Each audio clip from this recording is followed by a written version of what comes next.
Welcome to Pindar Poetry. We hope you learned something new. You're ready to begin. Power the Victrola and switch the input to Bluetooth so the radio and phono circuits route audio correctly. Once done, move your phone within about 10 feet and silence other nearby Bluetooth devices to avoid conflicts. Press and hold the player's Bluetooth button until the LED blinks or the display shows pairing.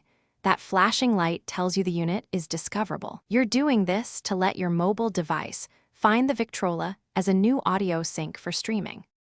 Next, open Bluetooth settings on your phone and start scanning. You'll see a device name matching the Victrola model. Tap that name to pair. If a PIN appears, enter 0000 or accept the prompt. Manufacturers often use simple codes.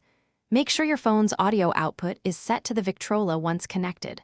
Also, set the player and phone volume to around 20 to 30% before you play, so you avoid sudden loud bursts, and can fine-tune levels afterward. Now play audio from your chosen app and adjust both the Victrola's and your phone's volumes until the sound is balanced. Use treble or bass controls for tone.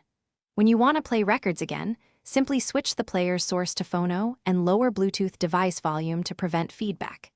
If you get no sound, try this troubleshooting tip.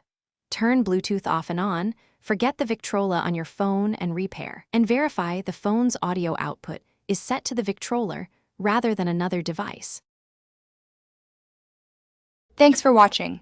Consider subscribing if we helped you.